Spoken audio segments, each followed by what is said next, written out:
Hello there, welcome to another video.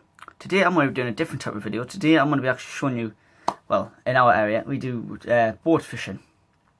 Now, we don't do boat fishing too much in a year really, as much as we like to, because we do so many trips away. The boat trips in our area normally cost about 6 hours. You can get out for 25 quid if you get the boat booked up for maybe 4 or 5. I mean, you could get booked up for 3 or 4, but you'd obviously have to pay that charge for an extra person, so you'd be paying an extra £10, which it's worth it if you only want a few people on. But really, it costs you, for an 8-hour trip you could pay anything from £35 to £40, which is nothing. And on these boat trips, it's not like rays, smooth hens or anything like that. But now where I live north of England, we're after main species is cod. We get them with fish on grounds, and also when we go on the wrecks, we catch ling as well. Ling and cod's the main target. Also we pick up whiting, which is very common.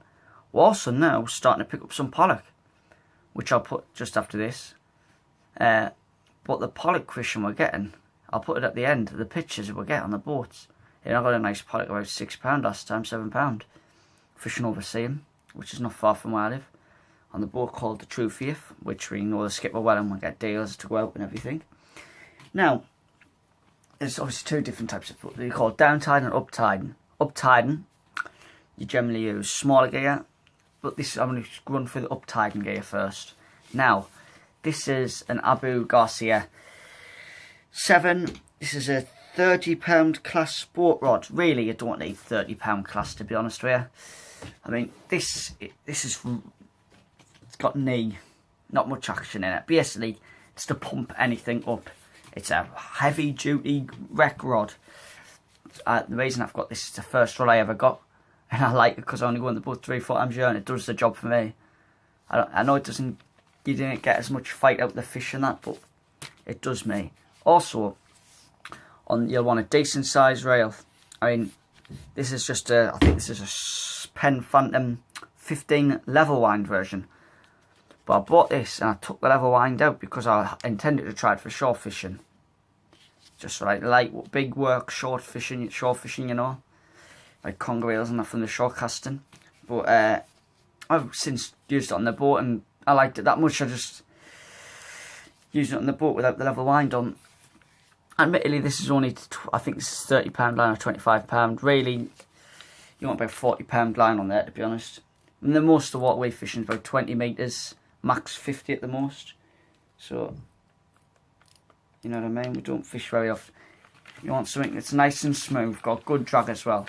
So for up down tiding, that's why you just simply lower it out, you flick it out, and you'll be using such things as, for example,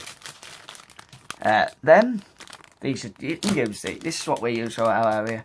A lot of people use these. Hot eyes, aluminous jigs. There's some red type there. Cod and pollock. Them are just these all with 6-shore hooks by the mind. Now you can also make your own ones like these, which I have muppets. You want to be using, ideally around our way we use 10 ounce, 12 ounce, maybe this I think this is a 10. We get away mainly with 8 ounces really, but that's to let the light chicken go because our tides are a bit iffy.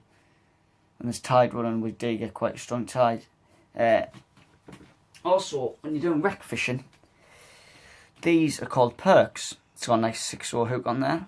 You could use 7s if you really want to.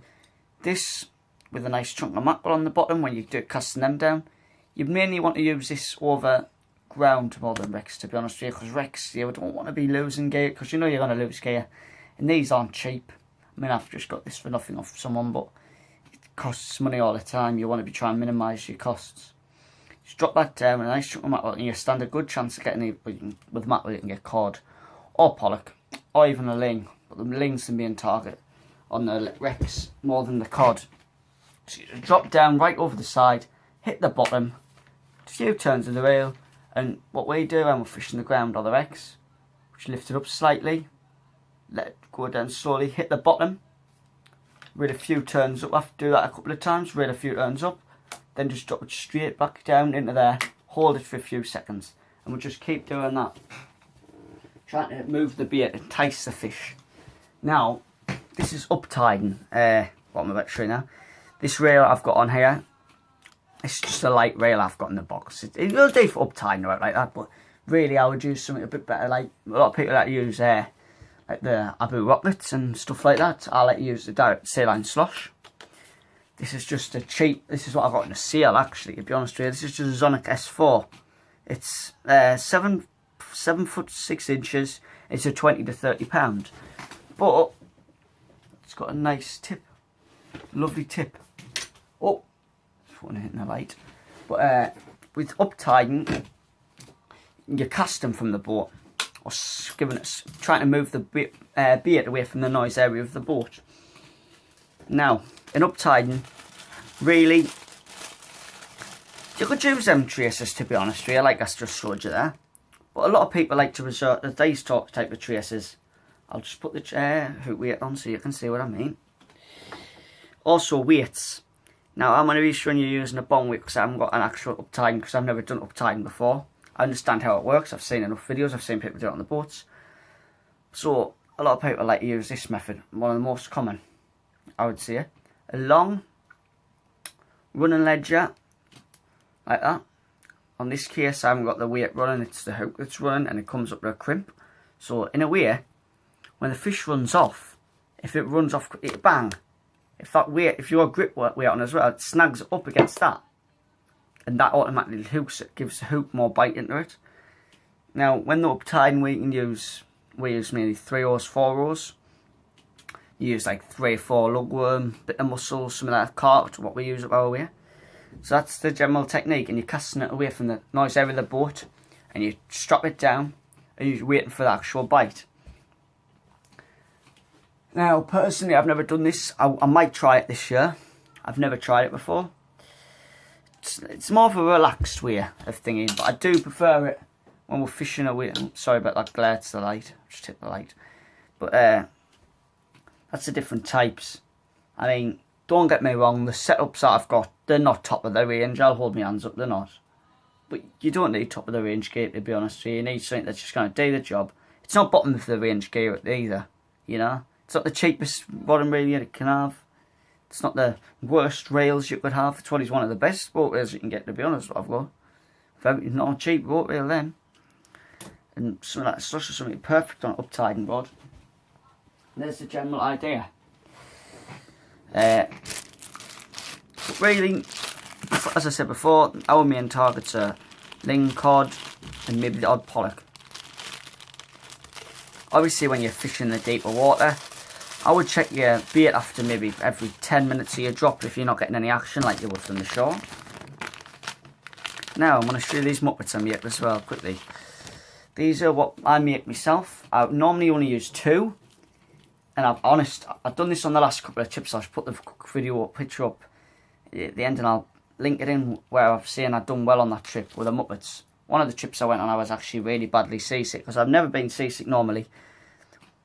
But that's every time I take tablets. And it was a bit of a choppier day than it was forecast. And I was not worse for wear because I forgot to take my tablets. Well, I couldn't get any because it was a last ditch trip. And I felt like I was dying basically. But the skipper was that nice, Northeastern Charters, which is a thingy.